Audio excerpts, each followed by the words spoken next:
You're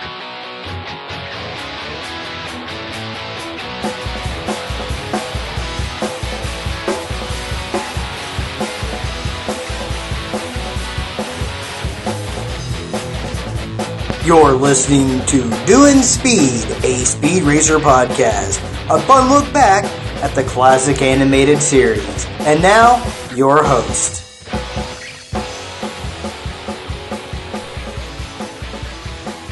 Hello, my name is Jeffrey, and welcome to the intro episode of Doin Speed, a Speed Racer podcast. Now, I hope that name isn't too off-putting, but it's the first thing that came to mind.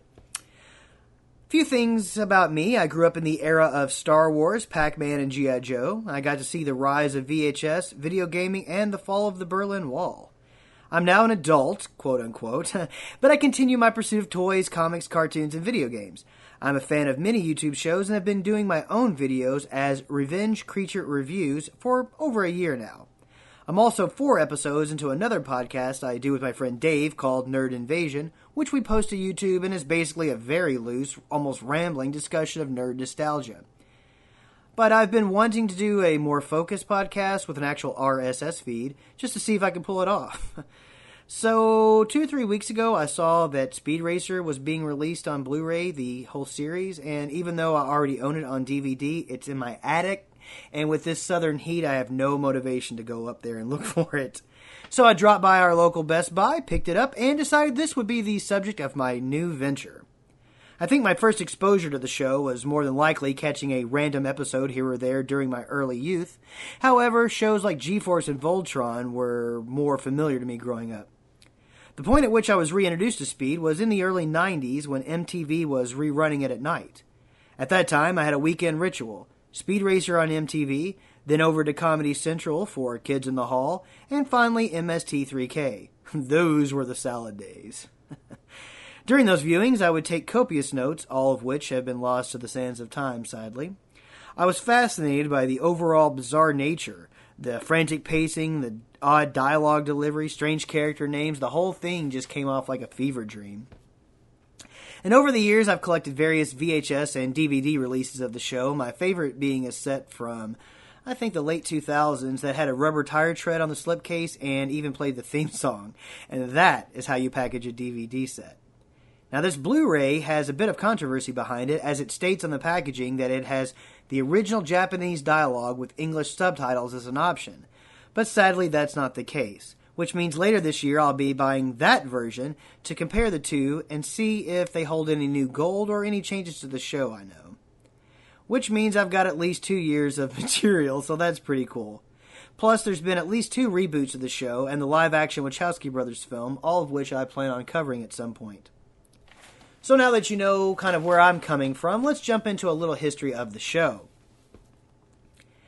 Speed Racer is a 1968 Japanese animated series about a young racer who dreams of being the best. Originally a manga or Japanese comic that appeared in Shueisha Publishing's 1966 shonen book, created by Tetsuo Yoshida following his previous racing-based book Pilot Ace. Designs were heavily influenced by 2 films, Goldfinger and Viva Las Vegas. Speed's looks, including his pompadour hairstyle and bandana around the neck, came directly from Elvis, and the Mach 5, Speed's gadget-laden supercar, came from James Bond. The character known to us as Speed, his actual name in the series is Go Mifune. The name of the series, Mach Go Go Go, has a triple meaning in its country of origin. Maha-Go is the name of the car. The name of the main character is Go Mifune, an homage to actor Toshiro Mifune. And finally, it contains the English word go.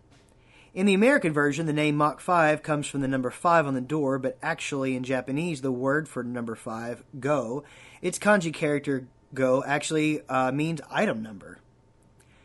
Go go go is a general sound used to imitate an engine. And altogether, the title means Mach Go, Go Mifune Go, or translated in the U.S. to Go Speed Racer Go. English rights were picked up by Translux Syndication, and it premiered in the fall of '68 in the U.S. Producer Peter Fernandez wrote and directed the English version, as well as voicing many characters. Fernandez was also responsible for the U.S. theme song's arrangement, which was performed by Danny Davis and the Nashville Brass, although they did not receive an on-screen credit. Fernandez got the job after writing scripts for other Japanese imported shows like Gigantor and Astro Boy. The infamous frantic pacing of dialogue was due to the amount of information needed to be given to move along the complicated plot threads, and this is one of the attributes I believe that gave the show its charm. The show was exported to Argentina and Mexico and retitled Meteorio? It's hard to say. I think it looks like Meteor with an extra O. The show was rebroadcast in the early 1990s on MTV, which is where I began watching it religiously. And in 1993, the show was rerun with a new American remake by Speed Racer Enterprises. In the new version, all the references to Translux were removed, and the logo, as well as opening and closing credits, were recreated. This resulted in a few spelling errors, including Jack Crimes with a C instead of Jack Grimes with a G. Hiroshi Sasagawa appears as Sasakawa, and Yumiko is misspelled Yumiko. This version is the same version later aired on Cartoon Network, Speed Channel, and was the source for the DVD releases. The series was also available recently on the Hulu streaming service.